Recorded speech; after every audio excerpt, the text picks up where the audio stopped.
భీకరంగా జరుగుతున్న యుద్ధంలో అనేక మంది ప్రాణాలు కోల్పోయారు. ఊహించలేనంత ఆస్తి నష్టం జరిగింది. కొన్ని దేశాల వాణిజ్యం పూర్తిగా దెబ్బతింది. అసలు అమెరికాకి ఇరాన్ కి గొడవ ఏంటి? అమెరికా ఇజ్రాయెల్ కి ఎందుకు సపోర్ట్ చేస్తుంది? ప్రపంచ దేశాల్లో చాలా వరకు ఇరాన్ ను ద్వేషిస్తున్నాయి. వీటన్నిటికీ సమాధానం తెలుసుకోవాలంటే ఈ వీడియోని చివరి వరకు చూడండి. Hello viewers, I'm Kritika. ఒకటోది, షా పాలన అండ్ సిఐఏ ప్రమేయం.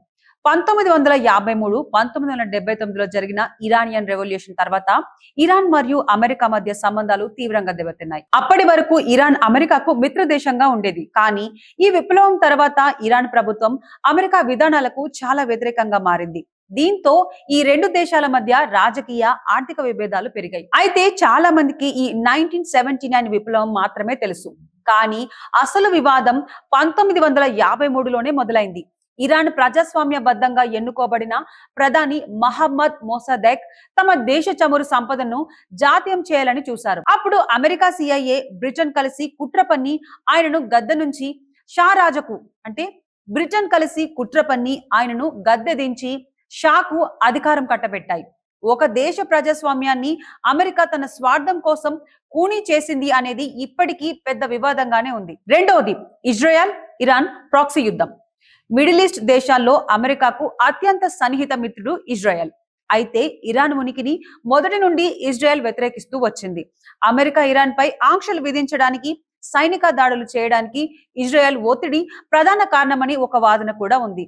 అమెరికా తన సొంత ప్రయోజనాల కంటే ఇజ్రాయెల్ ప్రయోజనాల కోసమే ఇరాన్ తో గొడవ పడుతుందా అనేది ఇప్పటికీ అంతర్జాతీయ రాజకీయాల్లో ఒక పెద్ద వివాదంగా ఉంది. అయితే ఇంతకంటే ముఖ్యమైన కారణం కూడా ఇంకొకటి ఉంది. ఇరాన్ చేస్తున్న అణు కార్యక్రమం కేవలం శాంతియుత ప్రయోజనాల కోసం మాత్రమే అని బయట ప్రపంచానికి చెబుతున్న అమెరికా మరియు ఇతర మిడిల్ ఈస్ట్ దేశాలు మాత్రం ఇరాన్ అణుబాంబులు తయారు చేసి ఈ ప్రపంచాన్ని తన కనుసైగలతో శాసించాలని చేస్తుందని పేర్కొన్నాయి.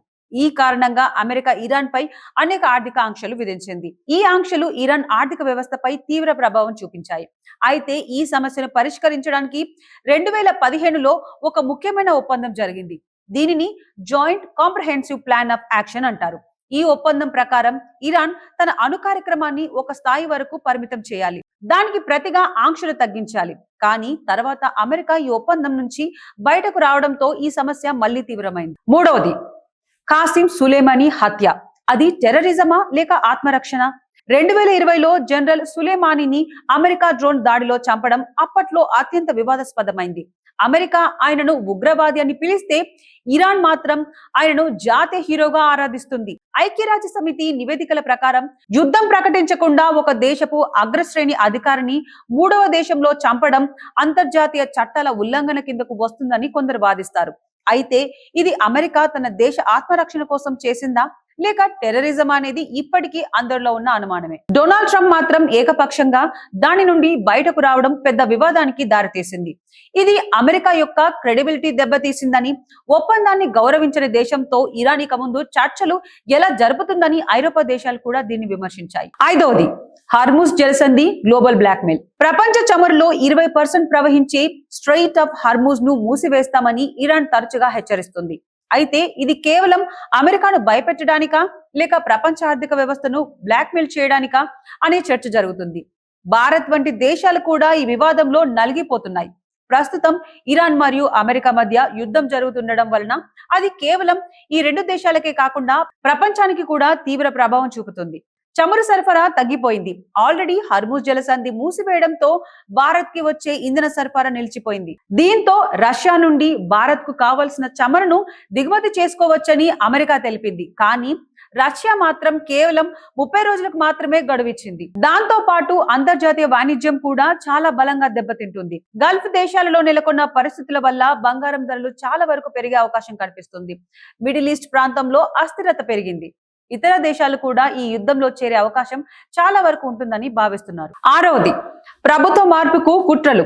ఇరాన్ లో జరుగుతున్న అంతర్గత అల్లర్లకు, మహిళల నిరసనలకు అమెరికా వెనుక ఉండి నిధులు ఇస్తుందని, ఇరాన్ ప్రభుత్వాన్ని పడగొట్టడానికి సోషల్ మీడియాను ఆయుధంగా వాడుకుంటుందని ఇరాన్ ఆరోపిస్తుంది.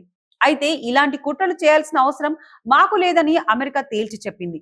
ఇరాన్ ప్రధాన నాయకుడైన ఖమేనీ ఆంక్షలు అక్కడ ఉన్న ప్రజలకి ఏమాత్రం నచ్చడం లేదని, అందుకే అతనిపై అనేక నిరసనలు వస్తున్నాయని అమెరికా చెప్తుంది. మొత్తంగా చూస్తే ఇరాన్ మరియు మొత్తంగా చూస్తే ఇరాన్ మరియు అమెరికా మధ్య ఉన్న విభేదాలు ప్రపంచ రాజకీయాల్లో కీలకమైన అంశం. యుద్ధం వల్ల ప్రపంచానికి చాలా నష్టం కలుగుతుంది. యుద్ధం దాని తీవ్రతని దాటితే అది మూడవ ప్రపంచ యుద్ధానికి దారితీయవచ్చును. కాబట్టి ఈ సమస్యను సాధ్యమైనంత త్వరగా చర్చలు మరియు ఒప్పందాల ద్వారా పరిష్కరించడం ద్వారా ప్రపంచానికి శాంతి మరియు అభివృద్ధి సాధ్యమవుతుందని వివిధ దేశాల రాజకీయ ప్రముఖులు పేర్కొంటున్నారు. మరి ఈ విషయంపై మీ అభిప్రాయం ఏంటో కామెంట్ చేసి చెప్పండి. See you next video.